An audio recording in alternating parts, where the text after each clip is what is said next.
Friendships can hold an exceptional place in our life stories. What is it about these connections that make them so unique? Before we dive into the science, let's first observe one in action. If I could somehow design a best friend, put together all the ideal qualities of my perfect match, that person would pale in comparison to Priya. She can turn any situation into a good time. Chemistry lab, band practice. What I'm trying to say is, I never laugh harder than when I'm with Priya. And she's always there for me. Like last year after I got dumped by Tit. You know what? I don't even want to mention their name. It felt like my whole world was crashing down. But as soon as I told Priya, boom, she was at my door. I was a wreck, but she sat there with me and listened. We're always on the same page. It's as if we can read each other's minds. And we can talk for hours about anything. I know my mom would say she has the phone bills to prove it. If it seems like friendships formed in adolescence are particularly special, that's because they are. Early childhood, adolescent, and adult friendships all manifest a little differently, in part because the brain works in different ways at those stages of life. Adolescence is a unique time when peer relationships take focus, and thanks to the developing brain, there are changes in the way you value, understand, and connect to friends. Teenage friends can seem attached at the hip. Scientists describe adolescence as a social reorientation, as teenagers begin to spend as much or more time with their friends than with their parents.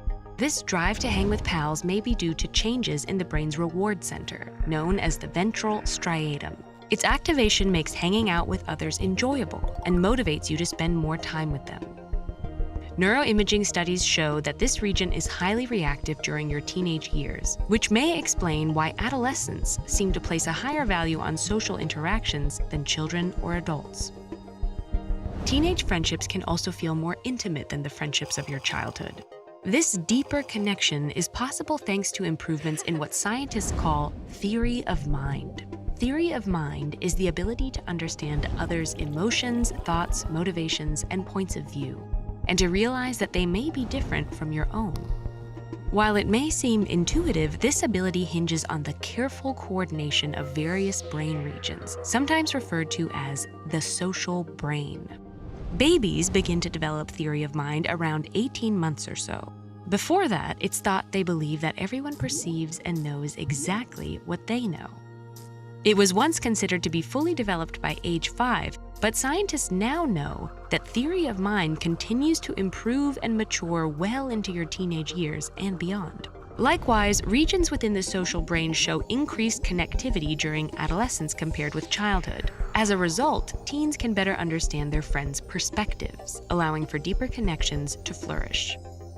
In the closest friendships, it can almost feel as if you're metaphysically connected, two bodies and minds perfectly in sync. And there is science to this. Your ability to connect with others somewhat depends on the coordination of actions, emotions, physiology, and thoughts. This is what psychologists call interpersonal synchrony. You first show signs of the ability to sync with others as infants, synchronizing movements and babbling with your parents. As you get older and spend more time outside the home, you increasingly show this synchrony with your peers. For example, imagine walking down the street with a friend. Often without consciously thinking, you stroll at the same pace and follow the same path. You and your best friend may not be only on the same page, but also, scientifically, in step.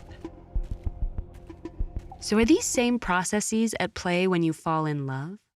Take a whirlwind tour of the brain from first spark to last tear with this video, or watch this video to learn why boredom can be a crucial part of your development.